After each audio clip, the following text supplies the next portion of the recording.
What's up, y'all? It's Network Brett. I've been researching quantum computing. I heard about it at work. I was interested. What is it? And I feel like every time I click a video, it's some AI crap.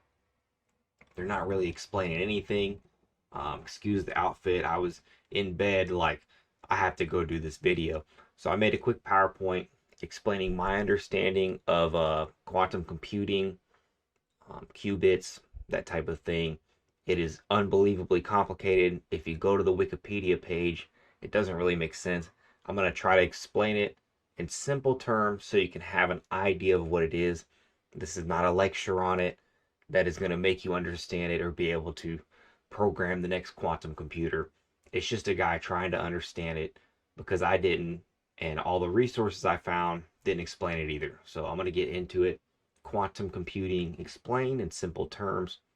This is the goal of the video. It's simple as can be. So, really, what you need to know about quantum computing is bits versus qubits. Now, a bit, if you don't know anything about computers, it is usually like electric waves, or can be transmitted that way, and it's basically on or off. So, if I had a flashlight, it's on, off. If you're in the distance and I tell you a yes is two blinks in a row, then you see two blinks in a row and you understand it's a yes. That's essentially what a bit is. It gets a lot more complicated than that. How they're stored, everything like that. It's a little more complicated. Now, but all you need to know is bits can represent 1 or 0. Sorry, I just dropped something. I don't know if you heard it. So a qubit can exist in a superposition of both states simultaneously.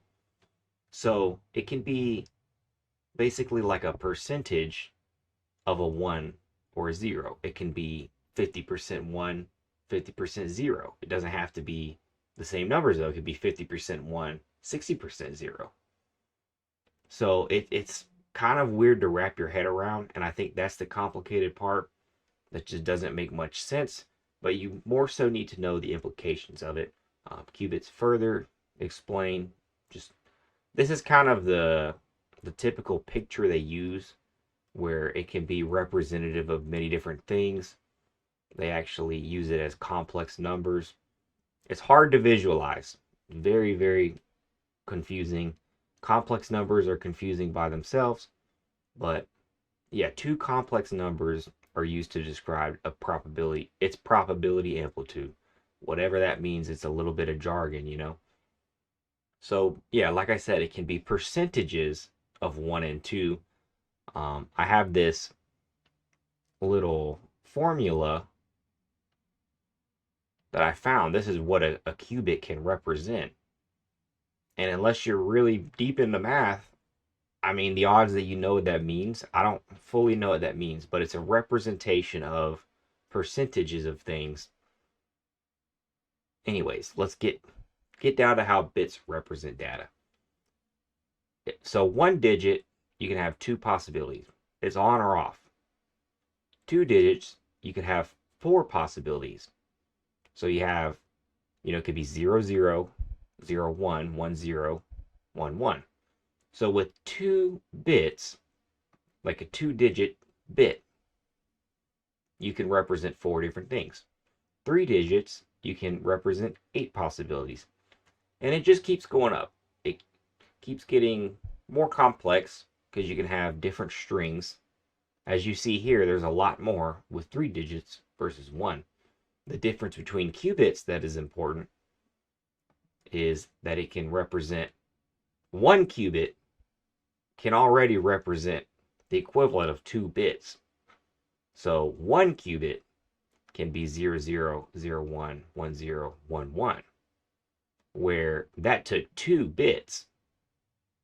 So what that really means is it's going to have exponential growth because while you would need two bits to have one qubit, four qubits now, two qubits is already at the 4-bit mark.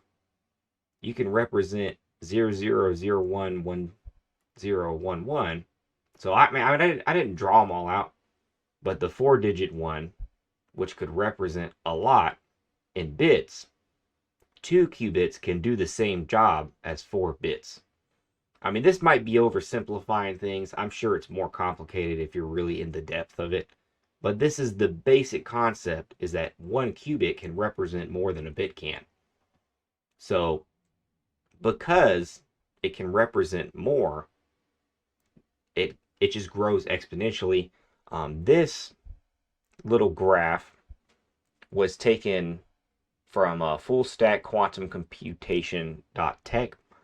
Great website. I read, this was like my first page that I read about it, and I've been reading and watching videos since. But it's a great website. I took this from there. It's like the number of qubits versus the number of bits. So as you can see, 13 qubits could do the job of over 8,000 bits. 20 qubits could do the job of, what is that, a million? A million bits. Then it just keeps growing exponentially. Now, it has 1,000 qubits here. We don't have anything that's that powerful yet that I know of. But the idea here is that because qubits can represent more than bits can, and because it grows exponentially, you have super dense coding, which is just the concept that qubits can represent more than a bit can. So the computational power is just going to be way greater, and the more we have, it's going to just grow exponentially. So the problems with quantum computing are they're fragile, they lose information. Because of the fragility, error correction becomes like more necessary.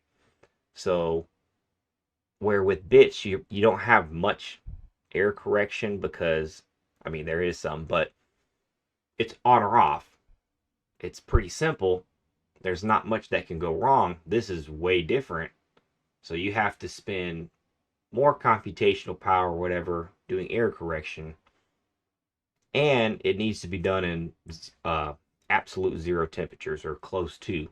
So it's just a lot more complicated, because the idea when you see the exponential growth, you're like, well, why are they even using bits? Why not use qubits? But it's not that simple. If it was that simple, it'd be done. So one more thing to add, the current quantum computer qubits, Google's Willow came out 105 qubits. So the Google's Willow chip just came out, kind of what inspired me to go down the little rabbit hole. I'm not a quantum expert or anything. Maybe one day I will be. Now, China claims they have a 504 qubit chip. I'm not sure if this is accurate, or if maybe there's a little bit of a space race thing going on, because I think China announced it 2024 as well. So, the fact that Google and China are both announcing like breakthroughs in quantum computing, it seems a little space racy is all I'm saying. Not to say that the space race was inaccurate, but it was definitely people trying to show whose dong is bigger, you know what I mean? So, breaking Bitcoin, it's estimated you would need 1.9 billion qubits. I'm not exactly sure, how fast we can get to having 1.9 billion, but that is a very large number. We're not even really close. I mean, we need to be a million times more efficient, or I don't even know if that's the word. Because to have 105 qubits means that you're making them all interact with each other correctly. To do it with 1.9 billion, it just seems complicated. Anyways, this is my small presentation on what quantum computing is. My nails are painted. I've been playing with my daughter.